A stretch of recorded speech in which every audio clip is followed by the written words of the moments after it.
views and opinions expressed in this program are those of the participants and do not necessarily reflect the views of BronxNet or the program underwriters.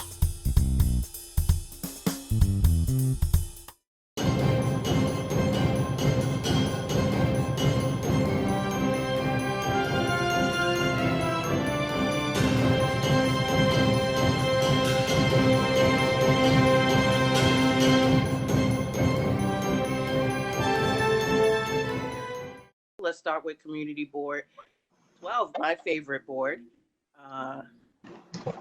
That's Good where morning. George is here from CB12. Good morning, George. We were at Community Board 11.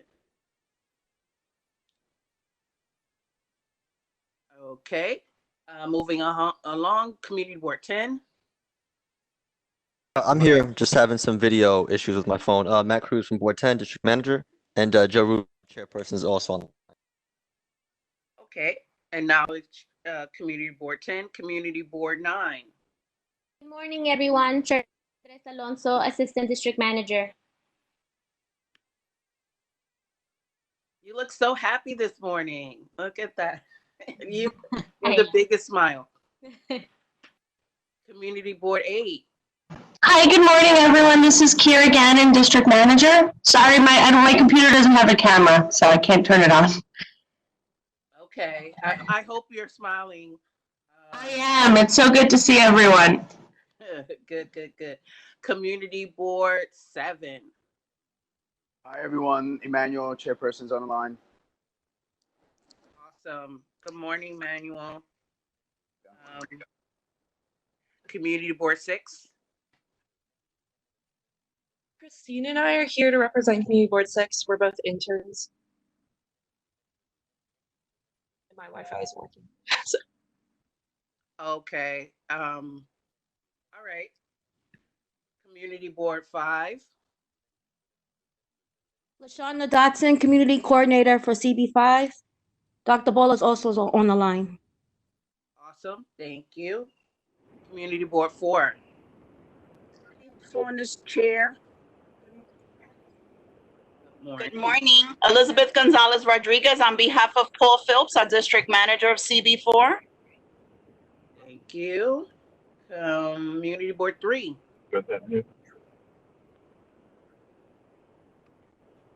Community Board 3. Okay.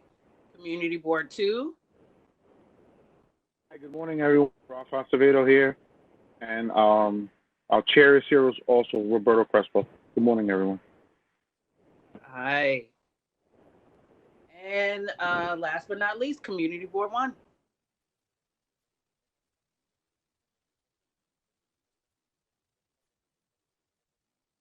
Community Board 1. Okay. Representative Councilwoman Ayala's office.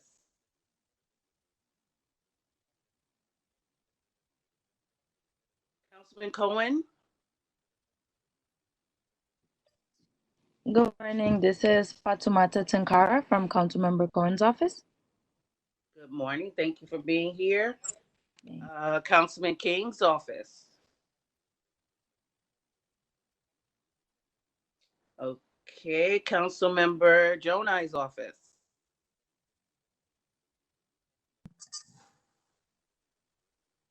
Councilmember Cabrera's office.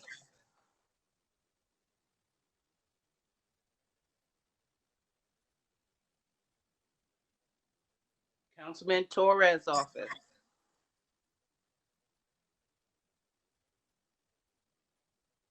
Okay, Councilmember Gibson. Good morning. This is Stacy Strong with the Office of Councilmember Gibson. Okay, awesome. Councilmember Salamanca.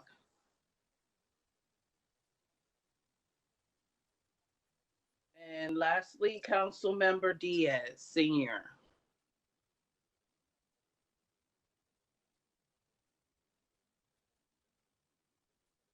Okay, so we're ready to start. As you can see from the Sorry, agenda, Ron Polanco, Office of the Public Advocate. Sorry. I didn't call you. I'm sorry. I thank you for acknowledging yourself, but we were just going through the regular attendance at that point. I thank all of the agencies and all of the other representatives that are on the line and took their time to be with us this morning. And you'll have an opportunity to speak of any announcements from your office at the end of the meeting, at the end of the scheduled presentations. Thank you.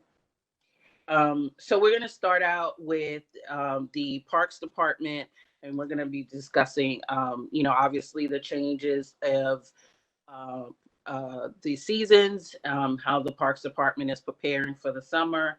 We have our Commissioner, Iris Rodriguez Rosa, Department of Parks and Recreation. So we are happy to have her come on and take the floor. You have the floor. Let us know what's happening this summer in parks. Thank you, Madam Deputy Borough President Scott McFadden. Thank you so very much for allowing me this morning to be able to join you, and of course to the many community boards that are out there that we work so closely with. I wanted to say thank you also very much for being supportive of the Parks Department. And as we know, this day and age, what's happening with the COVID-19, people being stuck in their homes and things like that, their welcome relief is our parks, to be able to come to our parks. And as every agency has been facing many issues regarding to COVID, what we'd like to do is to be able to tell you that the Parks Department, we're open. Our major parks are open. People have been coming out and being able to enjoy and recreate in our parks. But as always, we always try to tell people to make sure that they do the right thing and they follow the state guidelines and the mask and the social distancing. Those things are exceedingly important to be able to follow. So I have a small little presentation that I'll ask Chris to be able to put on the screen for you, for those of you that can see, ready for any number of questions that you may have. So, point professional, so please don't look at it. So I try to do the best that I can. So here we are when we're talking about the Bronx summer for 2020 year in terms of our facilities and programs. So what I'd like to share with you next slide is that we just opened our playground this past Monday. Here I am actually at Fort Independence Park that I actually opened up myself. I wanted to do a sort of ceremonial opening of playgrounds. So now all our playgrounds are open throughout the borough. There may be some that may be closed for one reason or another because they may be under construction.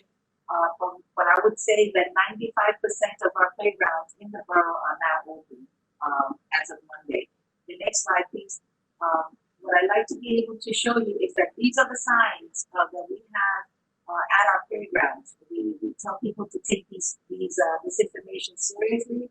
We're asking people to make sure that they wear their face coverings, to maintain the distance. If you're sick, to stay home, wash your hands, cover your paws, do not touch your face.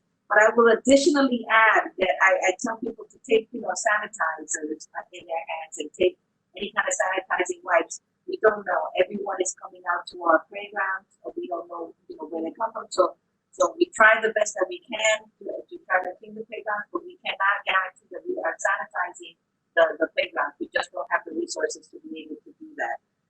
Next slide. What I'd like to be able to talk to you is about the amenities that are open and are not open. Right now, the fields, in terms of our courts, the baseball fields are not open. We haven't issued any permits for any ball playing going on. Yes, I know that people will see people playing on our fields, but they are not permitted, and wherever we can, we try to disperse them. So I just wanted to let people know that. The playground, of course, as I told you, they just opened up this past Monday. The adult fitness equipment, yes, that's available now. People can use it, and again, we tell them to use it with caution to do that. The skate parks are also open now. They're opened up as well. Golf courses are now open because most of them are concessioned out.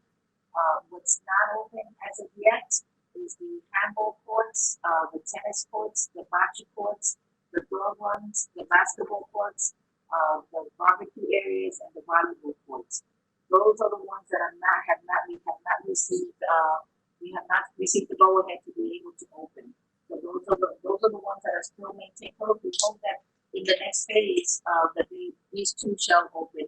And then we also wait for City Hall for the announcements for them to give us the go ahead on that. And that's important to know. So again, we try to send people out there to see if they're using them to try to disperse them. The biggest difficulty that we have is with the barbecuing that's going around in the borough. But I'll talk about that further down the road in terms of the concerns that we have that we're dealing with in terms of the Parks Department. Next slide, please. So when we talk about capital construction, when the New York State put everything on pause, it of course paused many of the capital projects that were already in the borough. As you can see, this is on the left, you see Indian Field. On the right, you see the Ferry Point of Waterfront Park. They have all now, during phase one, the first phase, all the contractors were asked to come back. They of course have to mobilize. So from my understanding as of yesterday, we have at least about 95% of all the capital projects in the borough back online doing the work that they have to do.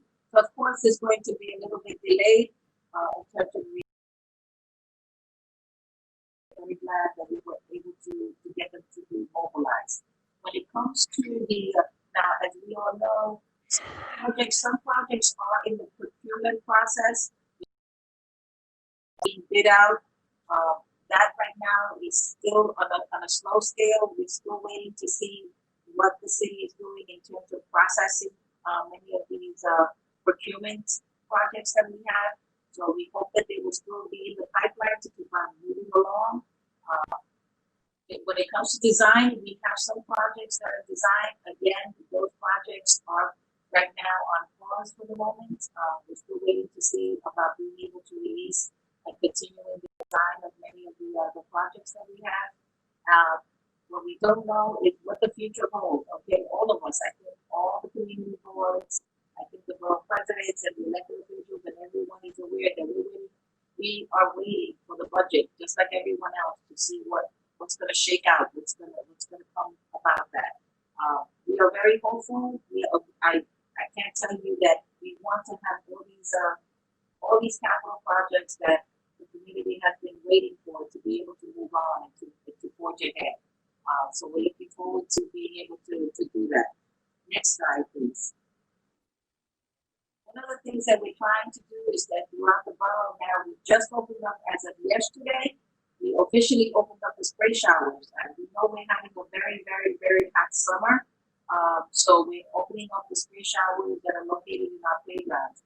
So we have a good percentage of them are now open. And we're continuing to open more today and tomorrow to be able to have it, because we're going to be having a very hot summer this year. So we're also on locations putting some misting sites.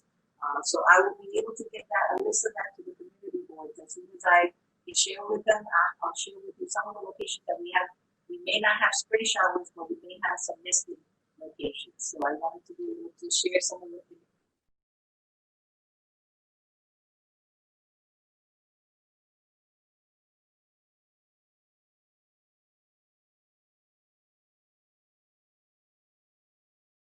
safety. Amidst all this COVID issue that we're having, and we are having people coming to our parks, it is exceedingly important that we convey to them the importance of being able to wear the mask and to have social distancing. So here you have some of our park ambassadors actually distributing masks throughout the borough. Here to the left, you see myself with a couple of the social. On the right, you see some folks that we are just, that's in Pole Park. The pictures on the right are actually at Pole Park. And we have people distributing masks throughout many of the parks. So we have roving mobile crews actually going around to various parts. Beach, you see the French barricade, there's a sign there that talks about social distancing of 6 feet apart with everyone. What we're talking about is making sure that we have not too many people at the beach, and also these young ladies are also clicking to see how many people are going into the beach, how many people are coming out. If there is just too crowded, we will actually have to close the section off if necessary to do that. Next slide, please. One of the things that we're doing also, the public programs division of the Parks Department.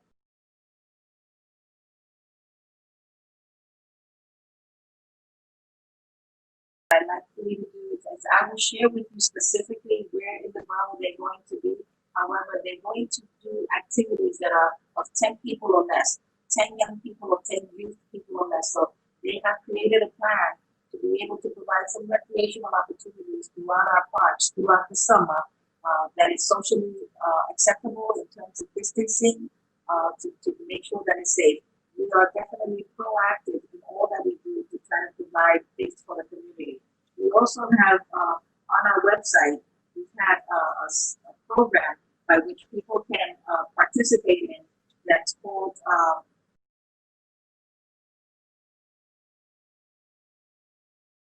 on the website, you'll be able to find activities that people can still do while they're home. So that's important to be able to do that. Next slide, please. Very special and very famous and very loving that our borough president loves, the Orchard Beach. Okay, so I have to say that, right, Deputy Borough President, this is his beach, okay, and will forever be his beach, okay. So we want to make sure that he knows that we care about his beach and we're taking care of it as best we can. On the left, you see the picture of the beach empty, and on the right, you start seeing some of the crowds that are coming back and being able to enjoy our beach. That we expect that the beach will be open July 1st, so that's next Wednesday, next week, and it will go through September 7th. I may put on a bathing suit, as heavy as I am, I can put on a bathing suit and go into the beach.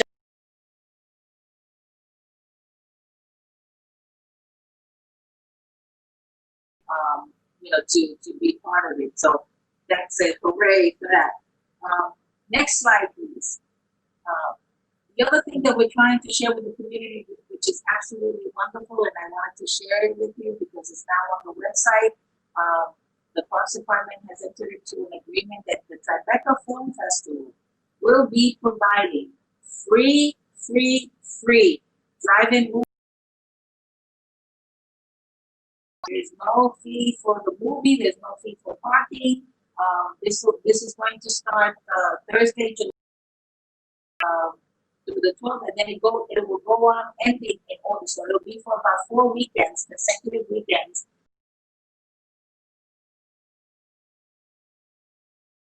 A certain amount of cars that can be allowed in the parking lot. To obtain the free tickets, you have to be able to get them in advance at TribecaFilmFestival.com. So I would ask that maybe the borough president possibly go onto the website, look at it, and then if you can forward it to your constituency, it will be good. So that way they can avail themselves of that. But just think 4 movies a week for 4 weeks, that is absolutely phenomenal. It's the first time that something like this has happened at our beach. So thank you.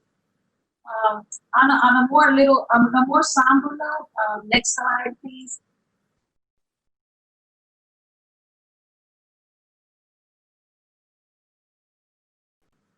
Conditions that we're dealing with in our parks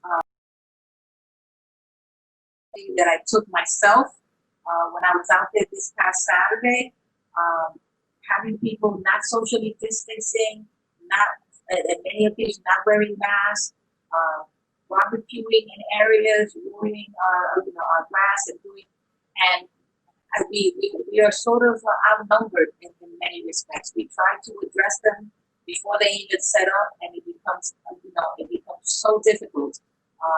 We only have, our resources are exceedingly limited.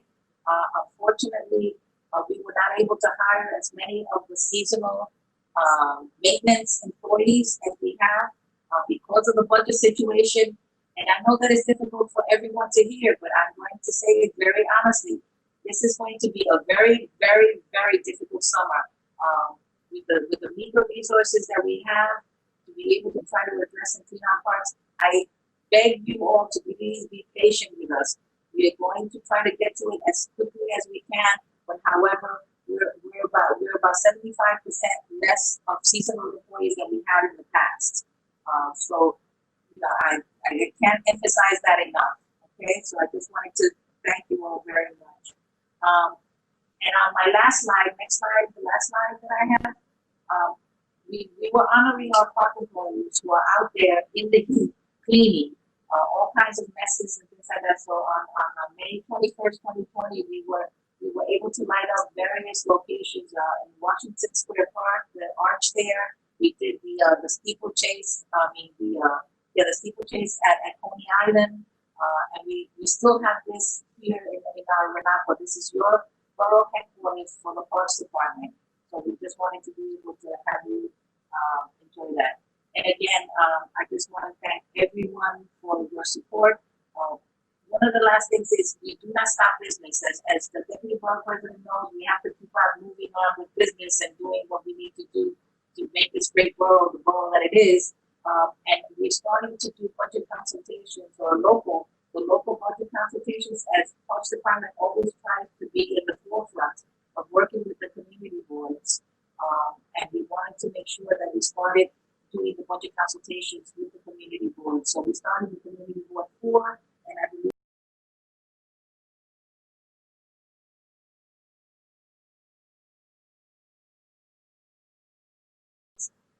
so on that note, I'd just like to say thank you, and I'm ready for questions.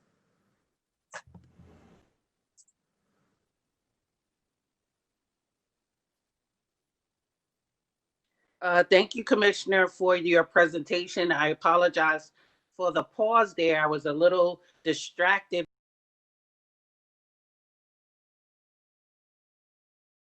And there's a lot of great things to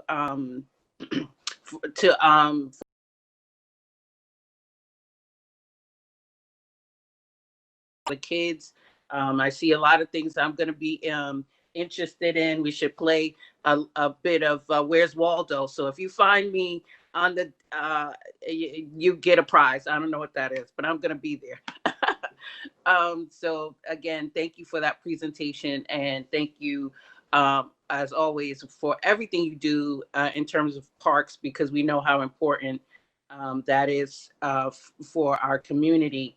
I know that I saw a couple of questions pop up in the chat, but I can't see it. So I want to give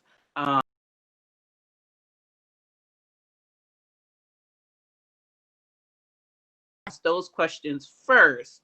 And if you have an additional question that isn't already,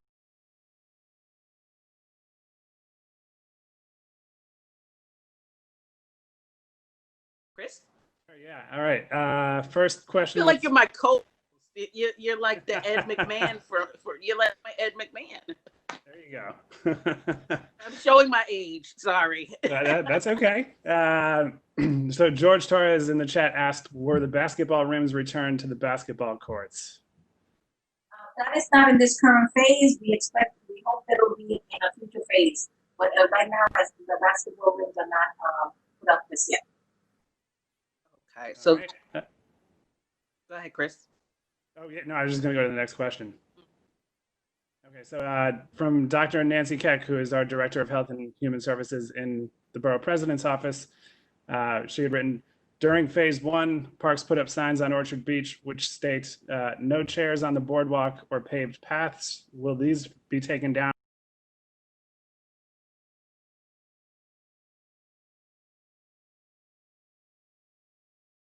There's plenty, unlike other beaches sometimes, they have the opportunity to be on the grass and to be at the in the sand.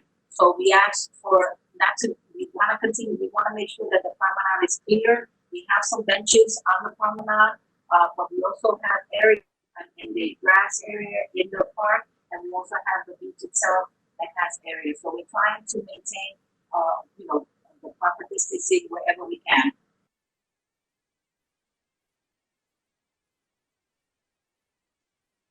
Thank you. All right, and then 2 questions from Community Board 4. One, is Parks working with the NYPD to enforce the barbecue area type stuff, et cetera? And the other is, garbage litter is out of control. Can Parks provide us with garbage bags? What we're going to do is we're going to ask the social ambassadors also to see if they can carry some bags that they can share as well, since the social ambassadors are out there. So we're going to be asking the social ambassadors to be able to have some bags that they can share as well to do that.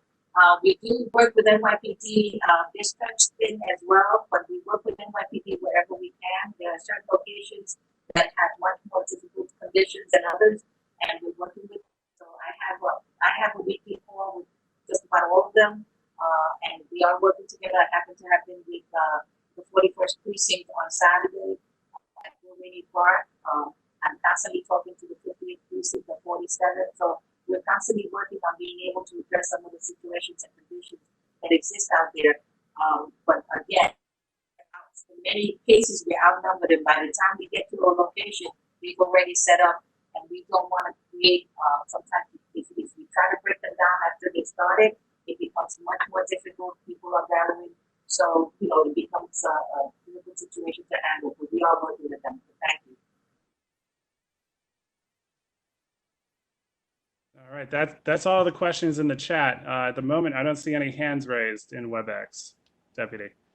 Okay. I'll just that went perfectly. I can't. Thank you, co-host. That. I think Crespo had raised his hand. Who is that, Marisol? I'm sorry. I believe Crespo raised his hand. Oh, he literally raised his hand. Okay. Bobby Crespo. Is there a question, Mr. Crespo? Yeah, I just needed to know. I just needed to know, Commissioner, with Bill Rainey Park, are we still going to have the PIP officers during the weekends at night, and as well as we're going to have the 4th of July coming up? I know you were there last weekend walking around, and you saw the craziness that we've been arguing about and trying to get the services for. So I just need to know if PEP will be there, and will you be coordinating with the 4-1 since there are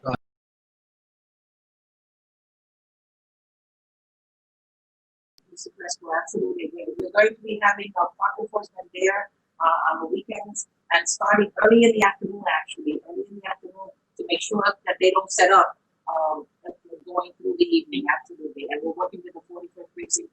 Captain Schumann is working closely with us on that. and you've been with Captain Shervin, you've been speaking with him to coordinate all of this? Absolutely, But yes. Yes, we have. he's willing to give you whatever manpower you may need.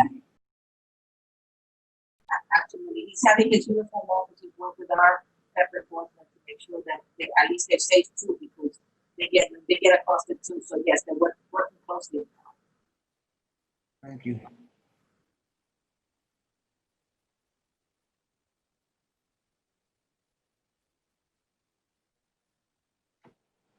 All right, so Madam Deputy, I think that is everybody. There is a hand raised now from CB. What I can say is that we're working with the resources that we have on hand. We don't have the seasonal staff that we had. The only thing we can do is ask the public to be able to clean up after themselves. We can. I can't tell you that I lost about 200 seasonal employees that I would have had in the borough, that I would have had here, and I don't have them to be able to supplement the workforce that is there now. So, like I said, it's going to be a very, very difficult summer, and I beg on your indulgence and patience We'll get to it, but it may not be as quickly as we would want it. Can signage help out? You know, like posting signs, you know, or you know, regulations and rules and stuff like that? Well, the signage, we do all of them we have consolidated signs in each of the parks. What we're hoping is that the personal touch with having ambassadors and people out there, we're hoping that the community boards can also, you know, spread out the word to be able to be helpful, to tell their friends, their neighbors, to be able to help us because we want to maintain our beautiful resources. All the help we can get. Okay. Thank you, Commissioner. All right, and James Rass, our Director of Planning and Development in the Borough President's Office, has his hand raised. So James, you're unmuted. Great. Hello, Commissioner. All right. I have two questions. One which has been partially addressed with the garbage bags. It was actually all of, without knowing that you'd be on the agenda today, sent over a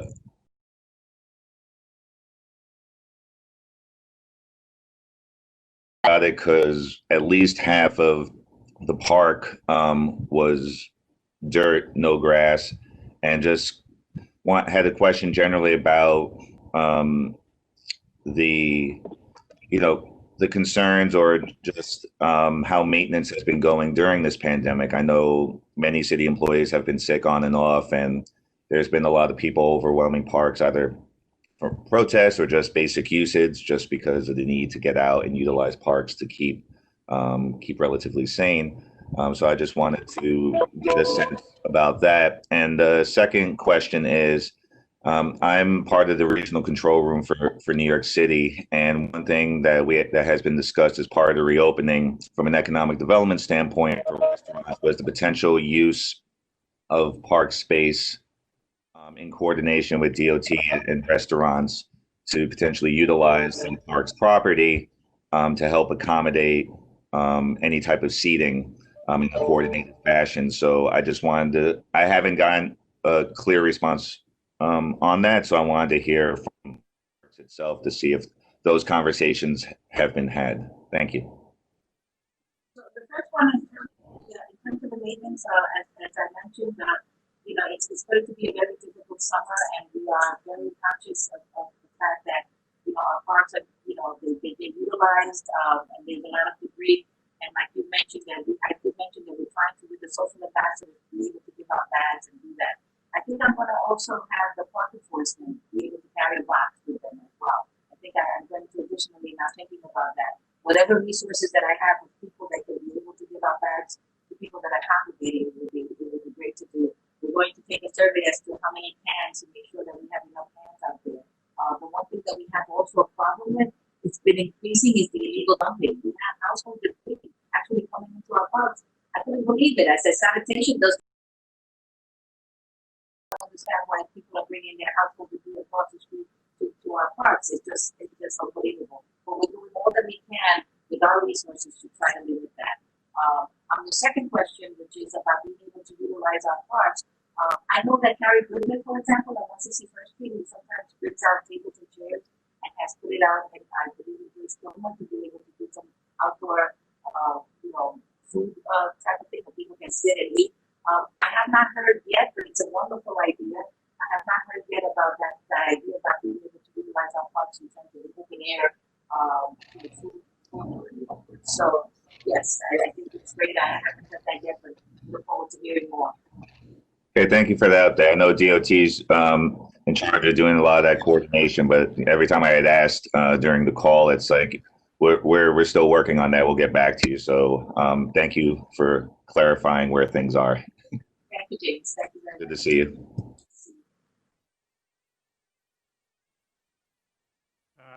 One other, Marisol mentioned that Joe Russo from CB10 might have a question, so let me just unmute him real quick. Let's see. Joe, No question here. I'm sorry. Okay. No problem. So, Deputy, I think, just scrolling through it one more time, I think that is everybody who had a hand raised or a question in the chat. Okay, great. Thank you so much again, Commissioner. Thank you for your presentation, and we'll move right along. I know that it is the issue of fireworks has been something that comes up every year, but there's been a spike or hike or whatever this year. So we're happy to have someone here, two people here to speak about that. The city's response to the fireworks, the illegal fireworks. Obviously, we have Captain Michael Kuzo, and he's from Fire Safety Education, New York City Fire Department. And we have Sergeant Brian Boyer, and he's the New York City Sheriff's Office. So I'm not sure who will go first, but just please jump right in. Everyone is excited to hear what's happening to try to, curtail this activity. So you could go. All right, I'll unmute that line. Sergeant, your line's unmuted. You should be good. Well, thank you. Hello, everybody. Thank you for allowing the sheriff to be present. The sheriff's office is probably just as surprised as everybody else relating to the spike in fireworks this year. We were speculating prior to the fireworks season that it would be a quiet season, but that didn't turn out to be the case.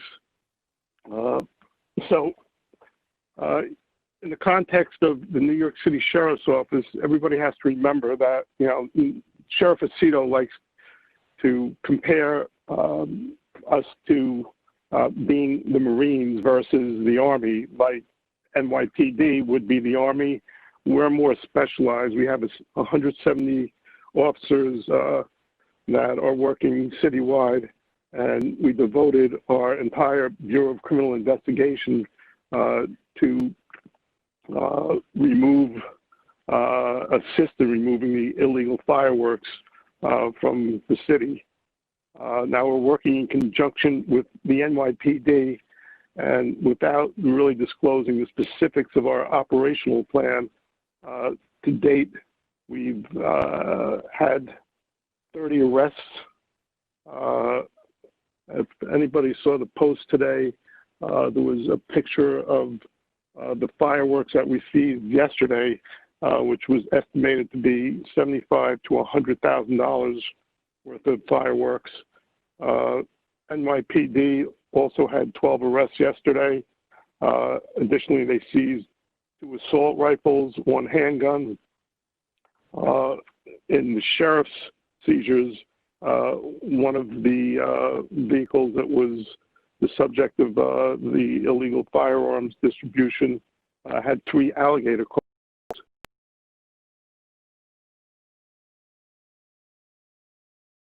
One of the agencies that handles animal cruelty to report that. But remember that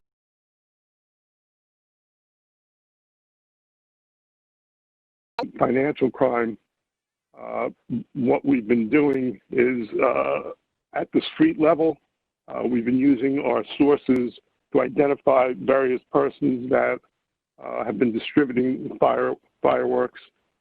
And with NYPD, we're working out of state, conducting various surveillances at commercial distributors in using various technologies, including license plate readers.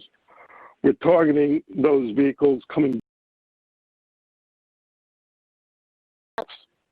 Staten Island and Manhattan, and interdicting those vehicles based on the surveillances and the LPRs, the license plate readers that we're utilizing to enforce the interdictions. This just was put together on Tuesday, where our task force was assembled, and we're utilizing all the technology and communication capabilities to eliminate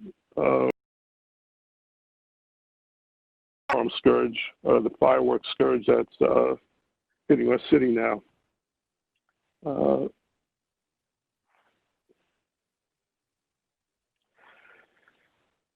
I can open up for any questions now.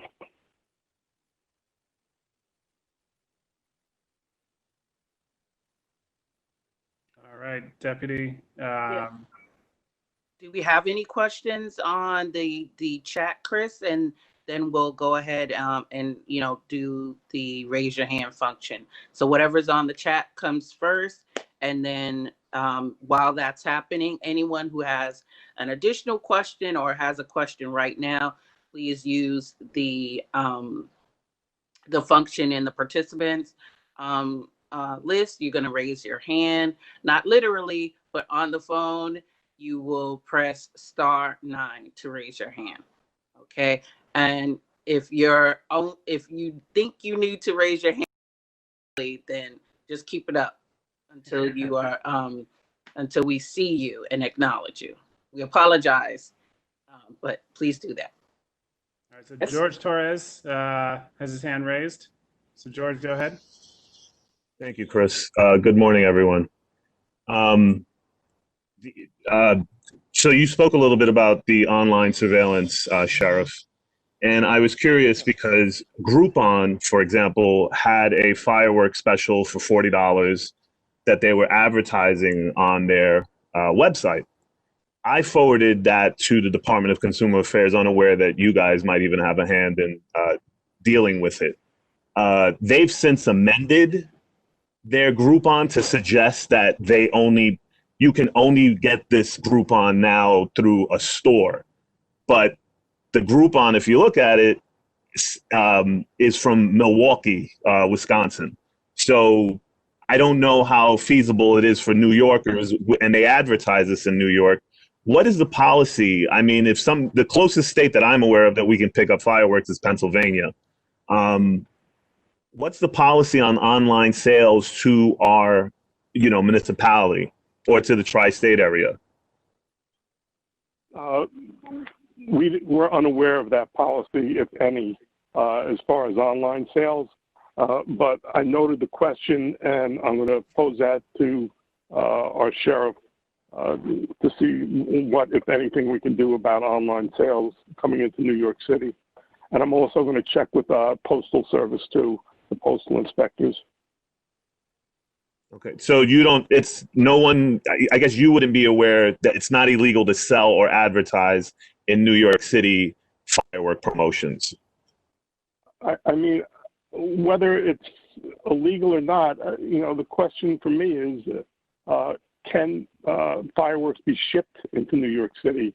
Okay. And I'm going to check with the postal inspectors as soon as we get off, as soon as the meeting is terminated, to see what the policy is. Okay. Thank you, sir. I guess I would piggyback on George's question just for a little clarity. And we know that the spike is annoying and it has quality of life issues, but just speak to what is legal and what's illegal in terms of the fireworks. I feel like it's all illegal, and maybe I'm wrong. In New York City, it is all illegal, especially sale and distribution, and bringing fireworks into New York, which is what our office is concentrating on to eliminate bulk deliveries of fireworks into the 5 boroughs. And that's what the task force, including NYPD right now, is concentrating the majority of our resources on. Now, but also take into account, we have street level personnel with our confidential informants that give us information that led to a number of arrests. And again, this task force just ramped up on Tuesday. And so far, I think in the short time that we've been coordinating with NYPD and the fire department, the results are pretty successful. Over the next 7 or 8 days leading up to July 1st, July 4th, I think we'll see some pretty significant seizures and arrests.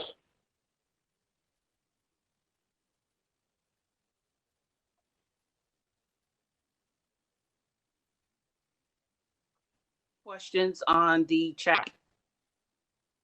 Nope, still none there. And Hands raised. just taking another look. Hands may still be raised from previously. James, your hand. Crespo. All right, Mr. Crespo, go ahead. Yeah, Sarge, I understand that you're doing investigations and massive arrests, but I understand that the mayor is creating a task force for the next couple of days to fight the local usage of fireworks. But how many sheriffs, deputy sheriffs, are they being used for this particular operation? Since so out of the 170 deputy sheriffs, the entire Bureau of Criminal Investigation Division, which comprises 35 officers, are dedicated to the task force. But the additional deputies are being pulled on a case-by-case basis, whether it be intelligence or assisting on the seizure operations to combat the fireworks. all right, so In effect, there's 35 full-time, and the rest may be part-time, participating in the task force on an as-needed basis. For instance, last night, when the 10 persons were arrested in Staten Island, there was 35 deputies that were conducting the interdictions, but backup was needed to affect the operation. So it was an additional 15 deputies that assisted in the interdiction operation.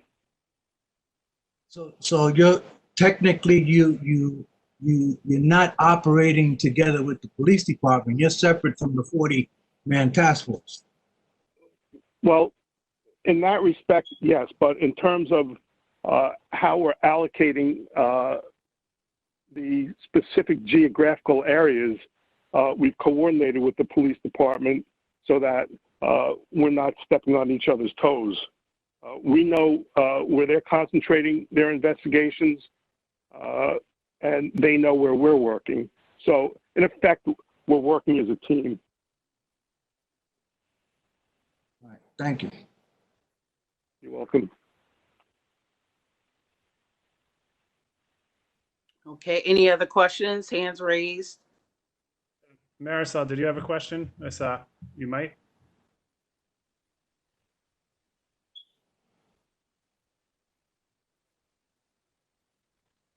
Maybe not. Okay. I'd just like to add also that we'll be concentrating on the George Washington Bridge today and tonight for anything that may be entering the Bronx. So we have a big contingent that has intel about the GW this afternoon and this evening. So there should be some good results. Okay, I'm sorry, I'm going to try this again. So thank you for coming on to present, Sergeant. We received several calls and emails regarding fireworks and the chaos that it creates. I'm wondering if there is a hotline that has been set up to take this information in other than 311. 311 gets very convoluted and there's a lot of calls going in. I'm just wondering if a hotline has been set up so that you can receive this information directly. It all comes through 311. The complaints get filtered to the sheriff's office through 311. There, to the best of my knowledge, there is no hotline set up.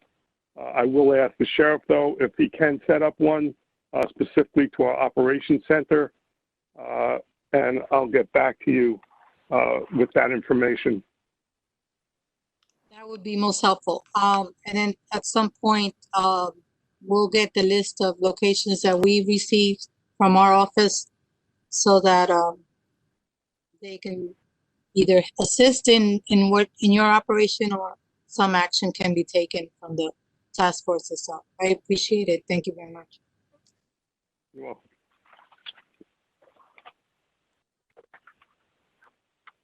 I see, I'm not sure if the hands are still raised from the previous round of questions, but there were two. Community Board 4, that hand's down, so I assume that was from previous. And then James, did you have another question, or are you all set? I'm just unmuting you now. I think that was from earlier. I guess it's getting to you a little bit slow. Okay. All right, so Deputy, that is, as far as I can see, everybody who had a question for the sergeant. Hey, Sergeant, I just Thank you all for allowing us to participate in the meeting.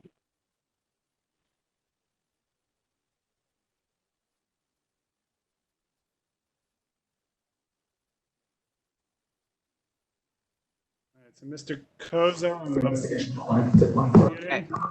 I'm back. There's the deputy. All right. Yeah. Thank you. So why don't we do this before we ask Captain Kozo to speak? Let's make sure everybody's hand is down so that when we're ready to take questions, that'll be not an issue. Everybody's down. Captain.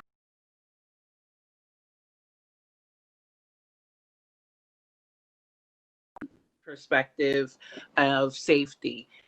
Please share with us. All right, good morning, everybody. Captain Michael Kozo with the FDNY Fire Safety Education Unit. On the chat, I just put in the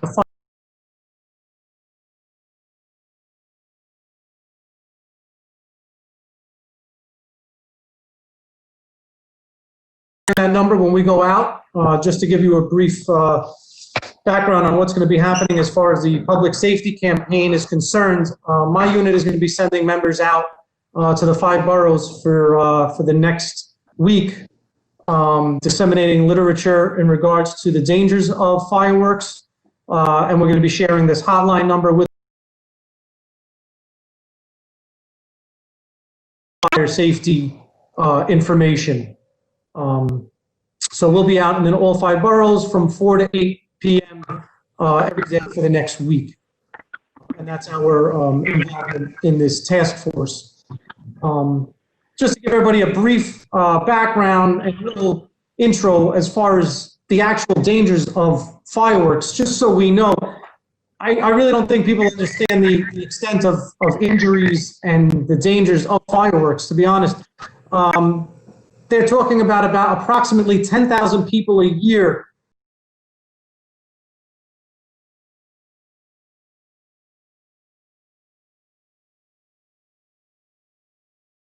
seen this already with a fire on Valentine in the Bronx 2 days ago.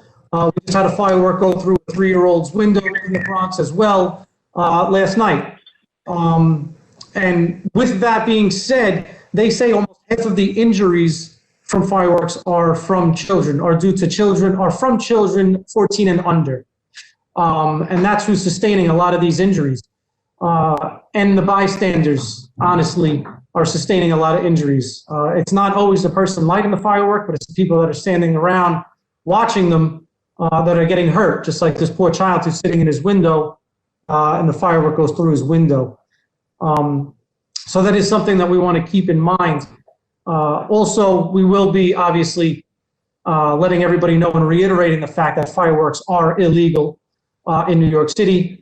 And again, we have the task force of the sheriffs and the fire marshals and NYPD out there cracking down. Another thing that is a lot more dangerous than I think people realize is, and I'm sure we've all used them in the past when we were younger, is the sparklers, right? Everybody has those sparklers. You're handing them out to the kids so the kids can run around with the sparklers.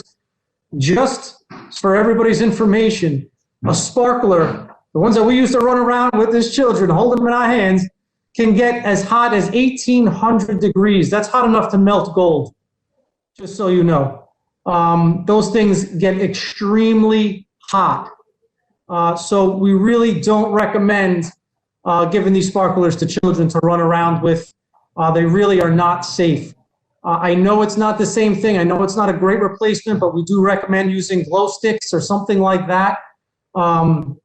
You know, if anything, but those sparklers are really not something that you want to revert to, to keep these children occupied and entertained.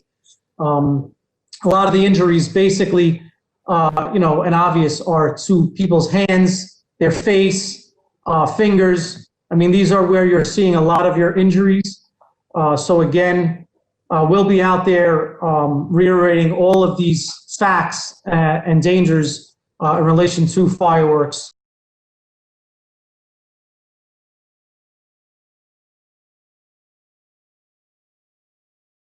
And a lot of information that I could share. I don't want to spin everybody's heads with all the stats and everything like that, but I do think that a few of those things that I pointed out are a bit of an eye-opener for a lot of people, and we will be sharing those facts. We do have literature on the dangers of fireworks specifically that we will be handing out, and we will be sharing a PSA that the fire department has come out with in relation to fireworks. We're going to be sharing that with all community boards, and that's going to be posted on all media outlets as well for the upcoming week. So we will have all that out there. At this time, I can open up to any questions. If you have any questions. Thank you, Captain. That's, I kind of want to ask you, while everyone gets set up with their questions, like what can we do to be helpful to the fire department as citizens? What can we do? What would you suggest we do on our end to sort of curb this? Because honestly, I thought the sparklers were probably the lesser of all of the activities. In the back of my mind, I thought, well, why don't give the kids the sparklers, blah blah blah. Do you think we can partner and help? I think the best way to partner and help is to help us spread this message, to share all of the literature, all this literature. And I know I have Rich Velez here from Community Affairs, and he posted the website. It has all of the safety literature, the PSAs in relation to fireworks safety, as well as share with them the locations and the times that we're going to be out there. If you could share all of this information that I'm sharing with you, with everybody else out there, the more people we can. Best thing that you guys can do to help us. Thank you. Chris, do we have any questions in the chat? None that I've seen in the chat, but Community Board 4, there is a hand raised. Do you have a question, Captain?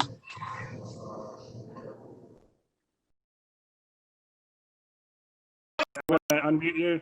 Just start again now. Thank you. Thank you, Deputy and Captain, for taking my question. As you know, CB4, the incident that happened with the 3-year-old was in our district.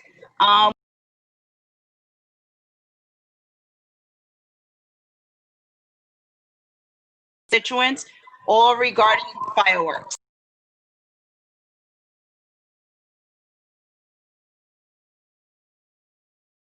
44th precinct. They're helping us out, but what can we do to help out these constituents more? It's not only the fireworks, there's also the littering of all the of all the fireworks. They're just leaving all the mess and everything, in our districts and in our parks. Corner 166. So I hear all of that, and I think the best thing you can do is, again, we have that posted in the chat. I would definitely share that hotline with all of your constituents, and they can also use 311 as another option. Of all of that, as far as the littering, fireworks themselves, I would have to revert all of that to the task force with the fire marshals and the sheriffs in.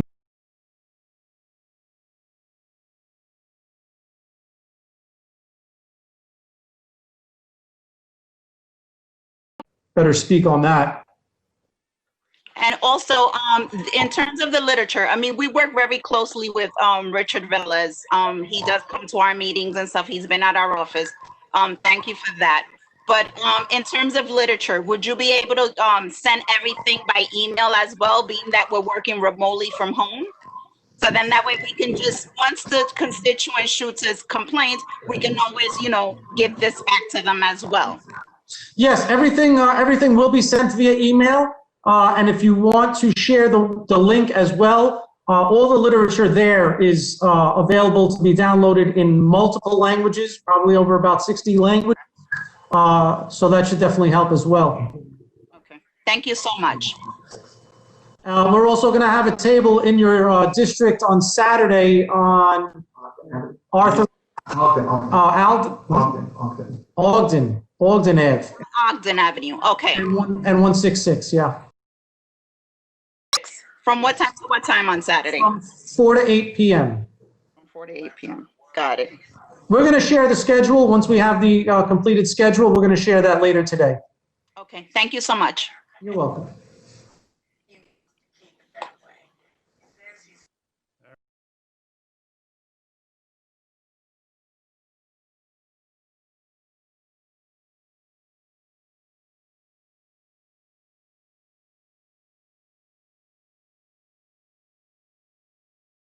The hotline and really make multiple calls. I know it could be frustrating. I don't have to tell you guys how frustrating it could be, but in terms of just having all angles covered, I would always encourage everyone to use all of the resources and hotlines available. You were saying, Chris? Oh, yeah, no, just that looks like it's it for questions. I don't see anything else on the chat. I don't see any other hands raised. So I think that's everything for Captain Koza. I just want to thank Captain. Do you have any final remarks, anything that you want to say? No, I appreciate having me on. And off topic of fireworks, smoke alarms save lives. So if we can pass out that message as well, just make sure everybody has their smoke alarms and that they're operating properly. Thank you. Thank you so much for that. You're welcome. So that's the end of our program, our agenda. I thank everyone who presented today. I mean, there was just so much that we needed to hear about from Parks and from the sheriff's office and also from the fire department. So thank you all for that. Thank you all for coming. Usually at this part of the meeting, we open it up for any person who wants to make to tell us what's coming up in their district or make announcements and things like that. So I'm going to ask you guys to, while I'm speaking, consider what you have, if you have something that you want to say, and then go ahead and raise your hand virtually, again, on the participants list or *9 on the phone. But in the interim, do we have, is Jackie Carter here?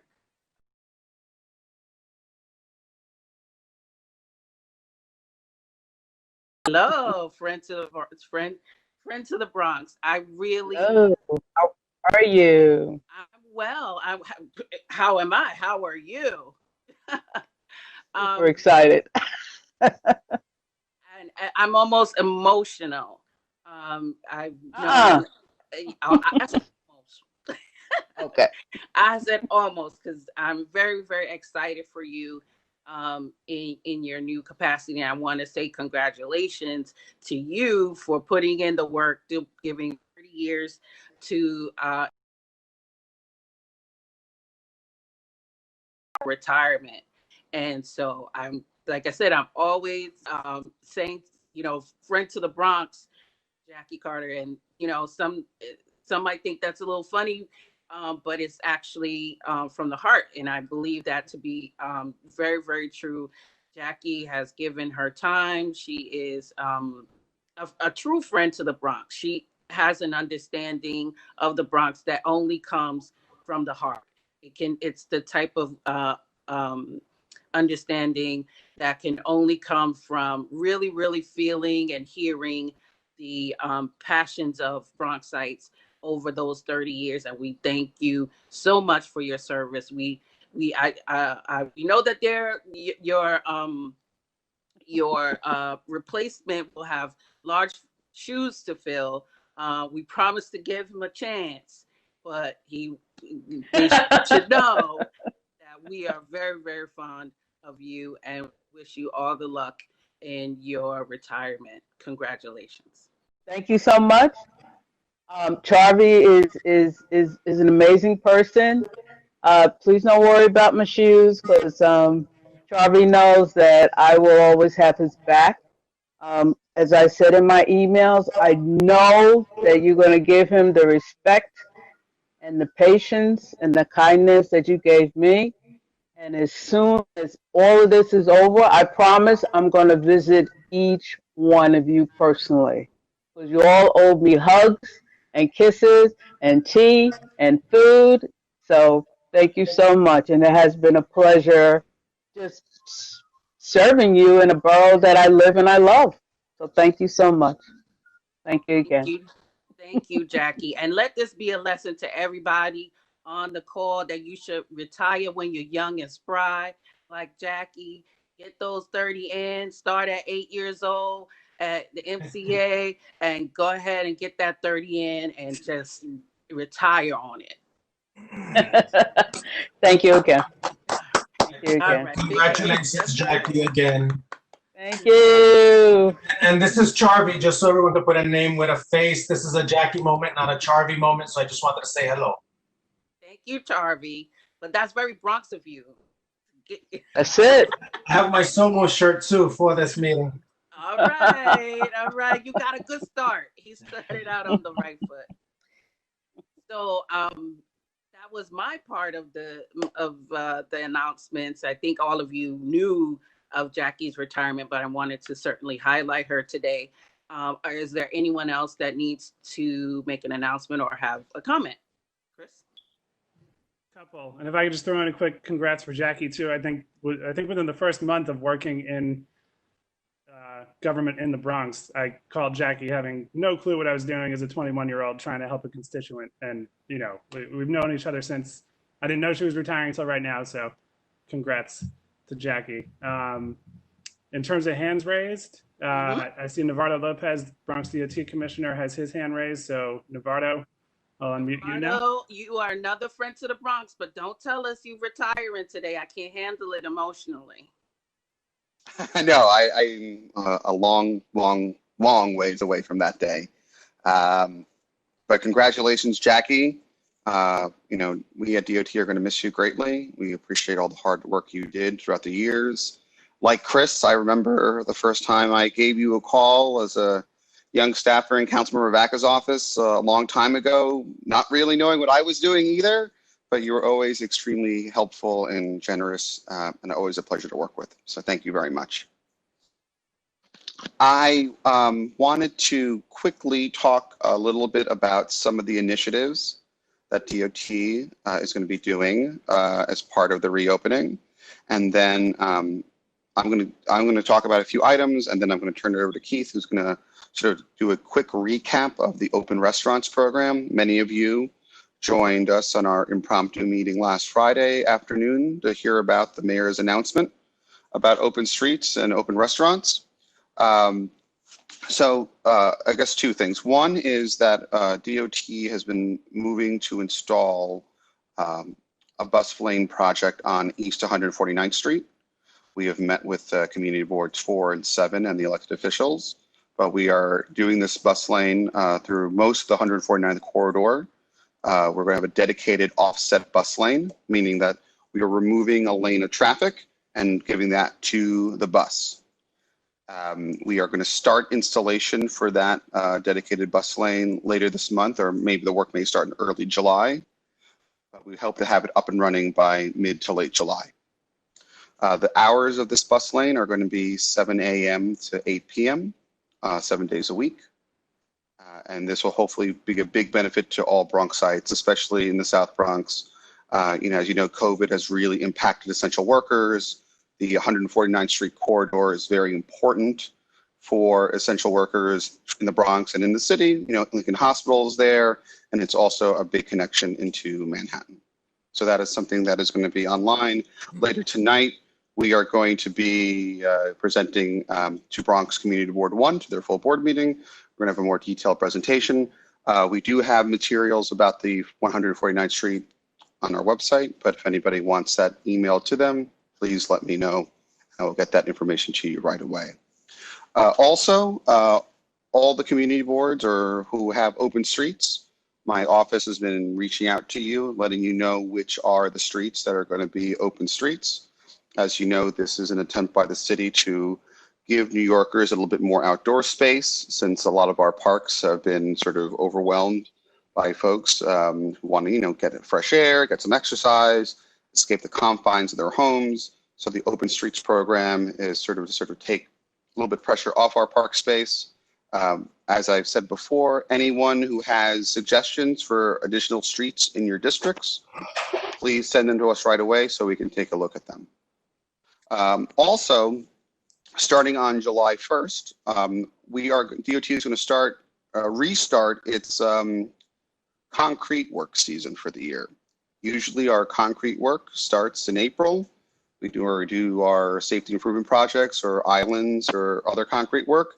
That has been on pause since COVID, so on July 1st, that is going to start. So you're going to be seeing, some of you have already seen, but many of you will be seeing notifications and letters from me about certain projects in your districts. For example, community boards 10 and 11 are going to be seeing some bus stops on the L. Those are the concrete sidewalk bulb outs, extensions for bus riders who are waiting for buses underneath the elevated structures. We also have a safety improvement project that we're going to be moving forward with on Teller Avenue near 172nd Street. We're also having a huge sidewalk safety improvement project at Bronx Park East and Bronxdale in Ward 11. So starting on July 1st, our concrete work is going to, begin as we slowly begin restarting agency operations that have been on pause. One thing that is still not happening, we still have a pause, and it's until further notice, on all traffic studies. So many of you have sent me requests for stop sign requests, traffic signal requests.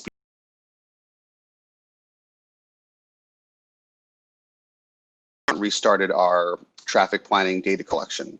For the first couple of months of the COVID crisis, traffic was really down throughout the city, which made our data collection efforts really hard. But as we start seeing people return to work, as we start seeing traffic, we will probably restart our efforts to collect data as the numbers and the volumes and travel patterns return to normal. So I'll keep you all up to date on that.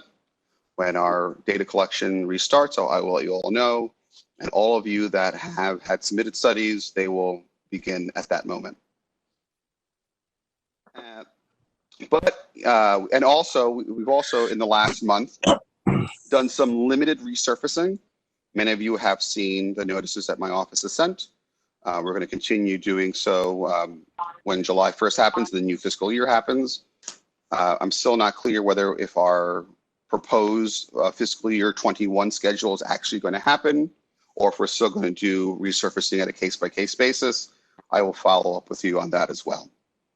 But, still call us for, complaints on potholes, complaints on down signs, signals that are not working, the usual maintenance that the agency does. Please submit those at 301 and reach out to my office. So before I open up the field, the questioning, I'm going to turn it over to Keith. Keith is going to give a minor recap of the open restaurants program that we discussed last Friday.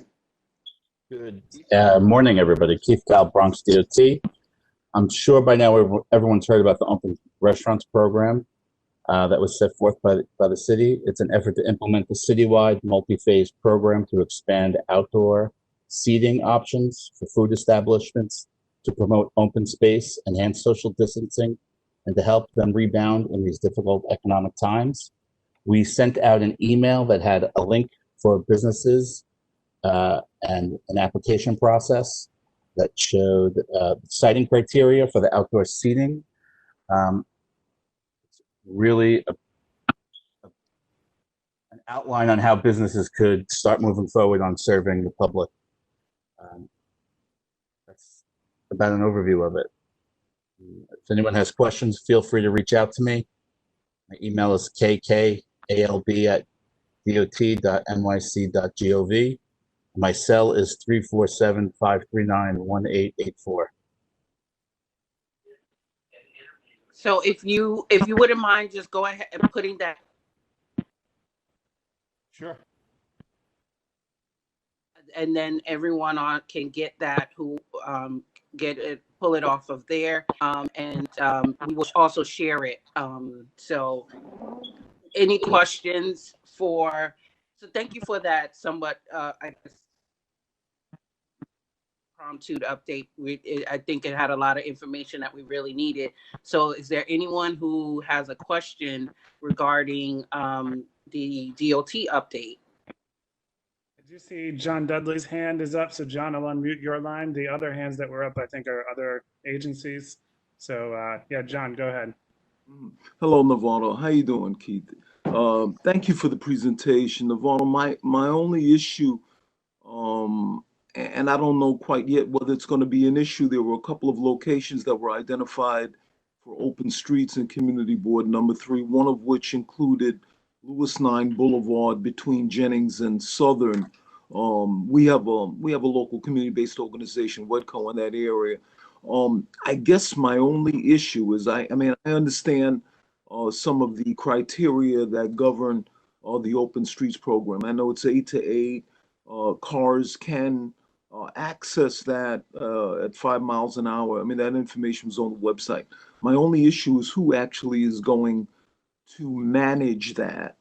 When the sites are identified, and I understood that there was going to be an announcement, which it may have been. I just hadn't heard it, related to this particular location as well as Trinity and another one in our district. But the issue is going to be who's going to manage it, because if there are not any program services that are being offered, the concern might be that traffic might otherwise not be in compliance with the 5 mile per hour restriction. That is my only, because I was talking to Kerry McLean from WEDCO, and as it relates to because Intervale was identified, but I think that was withdrawn. It had a number of, so thank you for that. But it's just the Lewis 9 that I'm kind of concerned about a little bit as to how it actually is going to be managed. It's supposed to promote social distancing and recreation opportunities. However, I just don't know how it might evolve. But we'll see. But I just wanted to throw that out. Is there any collaboration with PD? I mean, other than them just setting up the cones or the barriers in the morning and taking them out? If there are any real issues with respect to how the open street is functioning, I guess that's my question. What will be the recourse in terms of who we can go to? Sure, John, and that's a great question. Thank you. So in some cases, when community groups request an open street, in some locations, we've actually worked with a community partner, whether it's a community-based organization, merchants association, a BIN, neighborhood association that would manage the closure, meaning that they'll set up the barriers, man them throughout the day, and then remove them at night. Those are at limited locations. Elsewhere, we rely on the police department to not just set up the barriers, but to monitor the usage throughout the day. So they may not be there all day, but they are supposed to go out there periodically throughout the day to make sure that everyone is complying with the open street. The restriction on travel, though, it's when we do an open street, it's actually closed to through traffic. What the 5 mile an hour is for individuals who live on that block. So let's say you live on a street that's been deemed an open street, you are still able to leave that street and come back anytime. Just keep in mind that you need to be traveling at 5 miles an hour. Okay, so it is only restricted to individuals. So in other words, it's restricted. It's restricted for through traffic. So wherever we've done open streets, if there's for example, if it's on a bus route, I know in other parts of the city we've had to reroute the bus. It's not meant for through traffic. It's only meant for the residents on that street to use. And deliveries, local deliveries. And the local deliveries, thank you. So if there were any issues, would an individual call? So to the individual, PO? so I would say that it's important to reach out to myself and also reach out to CAU. I see Suri's here, so make sure to reach out to both of us and let DOT and CAU know about the concerns you have. I'm good. Ideally, the Open Streets program will work better with a strong partner, a community partner like Wedco. If we had community partners like Wedco who could go out and manage the street for us, it would make these more successful. You know, instead of having the police department come out and move barriers twice a day. The open streets is ideally a benefit for the residents to get them out of their apartments so that they're not cooped up. You know, this was an idea for, you know, the middle of the COVID epidemic, right? So if we had strong partners, we were looking for strong partners to manage those streets on our behalf. That would be the ideal situation. Thank you. Thank you, Keith. Thanks, Navarro. Okay, thank you. Any additional questions? I don't believe so. Just take another look real quick, but I think that was it. Okay, so no more questions for DOT. Any comments, announcements for the rest of the board members? So yes, Suri Miranda has a hand up, so I'll unmute that line. Hi, good morning, everyone. This is here with the Mayor's Office Community Affairs Unit. I just wanted to invite you for a WebEx that the data that is shared by the OHMH, and also we'll have folks from the test and trace team. So I would encourage all of you to participate. I have sent your community boards this morning an email with the details of the call. And I think that if there are no questions for me, that will be all on my part. Okay, thank you for that. Any additional comments? There was one other hand raised, username Y Duarte on the participant list. Hi, good morning. This is Jo Karina from New York City Emergency Management. I just want to remind everyone that we keep monitoring the weather as we reach very high temperatures to see if it meets the trigger to open up cooling centers. I know we also have reached out to some of the boards in particular to kind of help us identify other type of cooling centers. So we would like to thank all the community board who have provided us with additional sites that we should be looking at in order for us to open it up. We have updated our plan for heat and hurricane season, and we'll continue to work with the community board and also elected officials and the board president's office to make sure that we communicate any information. I'm going to share a link on the conversation about Share Your Space. That's how we is a program that helps us identify space within your community. So if you know any private owned space that would like to be put in the lookout for any operation that the city usually do, whether it's during heat season or training for CERT or during when we have emergencies in your community, please make sure that you share that link. Thank you. Thank you. And any additional questions, comments, concerns, anything from the rest of the board? One other hand I see raised at the moment. There we go. Brian Polanco. Brian, you are unmuted. Good Now's your evening. turn, Brian. Oh, it's my turn now? Yes. Good evening, everyone. Oh, good afternoon. Good morning, everyone. Wow. My name is Brian Polanco from the Office of the Public Advocate. Just a few updates I have for you all. We recently put in a bill to essentially establish the right to record police while they're conducting their police activities. I'm going to be putting that in the chat, as well as we've released a report on systemic inequality, and we're also going to be having an event today on NYCHA rad conversions. So I'm just going to be putting all that in the chat, but that's all for me for today. Hope you all have a good day.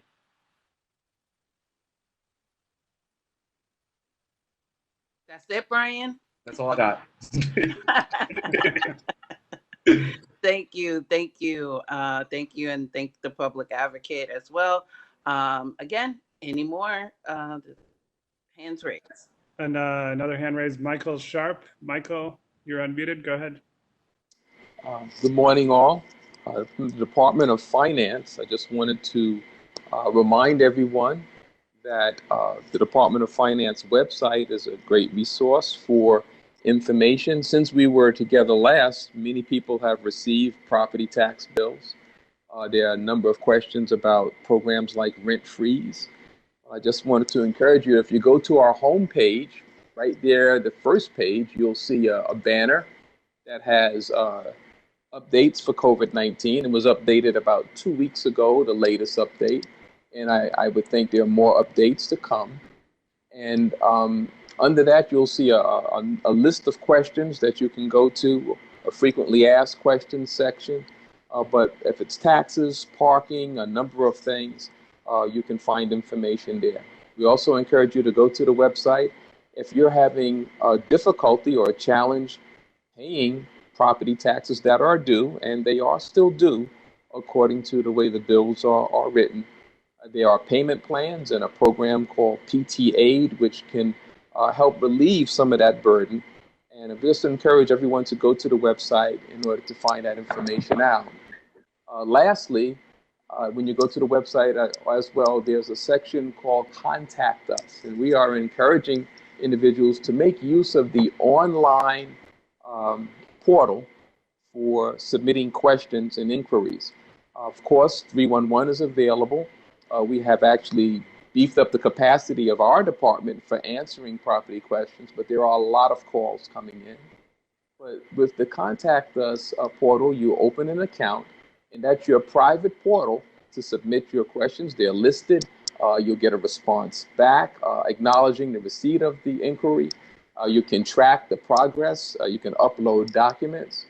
So this is what we're recommending as opposed to going to a business center and trying to conduct business in person. We are still open and functioning and conducting business, but we want to encourage both the website and the online portal for those that have questions and need to transact business. And I thank you. All right. Thank you. And Tangela Rahman from Consumer Affairs said in the chat she wanted to give an update. Hi, everyone. This is Tangela Rahman from the New York City Department of Consumer Affairs. Can everyone hear me? Yes. Okay. Thank you so much to the Bronx Borough President's Office and the district managers for having us here today to give some quick updates. So just wanted to let everyone know that New York City has entered phase 2 on Monday, June 22nd.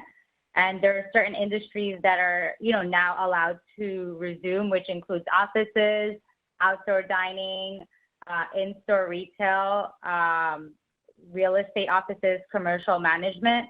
Our agency has launched a worker protection hotline. So if workers have reopening questions, they can call 311 and ask for the worker protection hotline. You could also visit nyc.gov/workers. So we launched the worker protection hotline on June 8th, and we've received hundreds of calls regarding workers, if they have questions regarding transitioning into the workplace. Last week or the week before, we actually have started a series of business education days. We want to make sure that local businesses and workers have the resources and guidelines as they reopen. So we did 2 business education days in Hunts Point and South Bronx and Morrisania in some of the hardest hit neighborhoods due to COVID-19. And so we educated, over 200 businesses and distributed flyers on the Stay Safe and Reopen the Business flyer that SBS created, as well as our agency. We've created some phase 1 and phase 2 guidelines and resources for workers. And we partnered up with the local business improvement districts to give out, PPE to the local merchants. We're going to continue doing these business education days throughout the city. And in addition to that, I know SDS, they launched a small business hotline. So employers, if they have questions about latest guidelines or regulations as they, reopen, they could call 888-727-4692. So it's 888-727-4692. That's the small business hotline. And I believe small business services, they have compliance advisors that are monitoring the hotline and are equipped with the latest guidelines and regulations to share with business owners. And then we've launched the worker protection hotline. So any workers with reopening questions can call 311 and ask for the worker protection hotline. We also have some new educational resources for workers on our website. So we have the phase 2 of reopening New York City, what workers need to know document on our website. And we also want to remind everyone that due to the pandemic, we are still doing our Office of Financial Empowerment Centers, we're still doing remote financial counseling services. So we encourage New Yorkers, if they have any issues, financial issues, or they want to look up their credit score, or, they just want to understand their student loans, or they're having issues with debt collectors, they can make an appointment for free with one of our financial counselors for remote counseling. So they could book an appointment at nyc.gov/talkmoney. I'll include the links in the chat box, but we want to encourage everyone to make an appointment with one of our financial empowerment counselors. Sessions are conducted over the phone, and our financial counselors can help New Yorkers manage bills during the coronavirus crisis, understand student loans, and more, regarding credit score. So I'll put those in the chat box. And also just a quick update, we are also offering virtual free tax prep services. Due to the pandemic, we've suspended in-store, free tax prep services, but we're looking into seeing, which providers can reopen for maybe drop-off services or in-person services in the near future. But we are offering remote free tax prep services, which includes virtual tax prep, where an IRS certified volunteer income tax preparer can help New Yorkers by using a secure video conference system to prepare their, 2019 or 2018 tax return using a secure digital system. And we also have assisted self-preparation that allows New Yorkers to file their tax return online by themselves, and an IRS certified VITA volunteer preparer will be available by phone or email to answer questions. The services are available for families earning $64,000 or less in 2019 and single filers earning $45,000 or less. And I'll put all the links in the chat box as well. Thank you. Those are my updates from DCA. Thank you very much. Chris? I believe that's it. I'll just take one more quick scroll through. I think that we got every hand that was raised. So I want to get back on my census soapbox. I just want to remind everyone that, we're still doing self-response. The Bronx is a little bit over 50% counted, 53% at recent count. We're still currently third in the city. We don't like third place. And we know that we have to do better with the numbers, and we know we want to celebrate the efforts that have gotten us this far, considering the pandemic and considering all of the issues around us not being able to do the things we would normally do to promote the census. We have to give ourselves a bit of a congratulations for the efforts that we've done that have gotten us this far. But we know that there's a lot that we need here in the Bronx. And as community board folks and representatives from council members' offices, just how much we need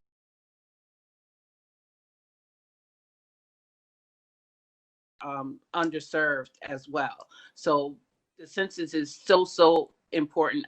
I know it's like preaching to the choir, but I'm asking you to go out and double your efforts. Speak to anyone and everyone about the census and see if we can't get those numbers up to where they need to be. Again, we see a lot of activism in a lot of different arenas and things we need to change. And so I just want to spend a little bit of time on my census soapbox and just ask everybody to just recommit themselves to being a part of getting the Bronx completely counted. And thank you for that. Chris, I don't know if Nancy's still on the line, but I think that she was going to make a comment about COVID. Let me just take a quick look. I know she was in the meeting. 1 second.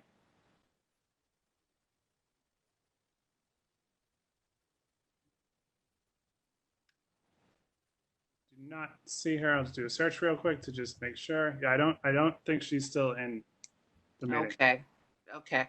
I just, if you're on the meeting long enough, you remember the things you forgot. So, thank you all.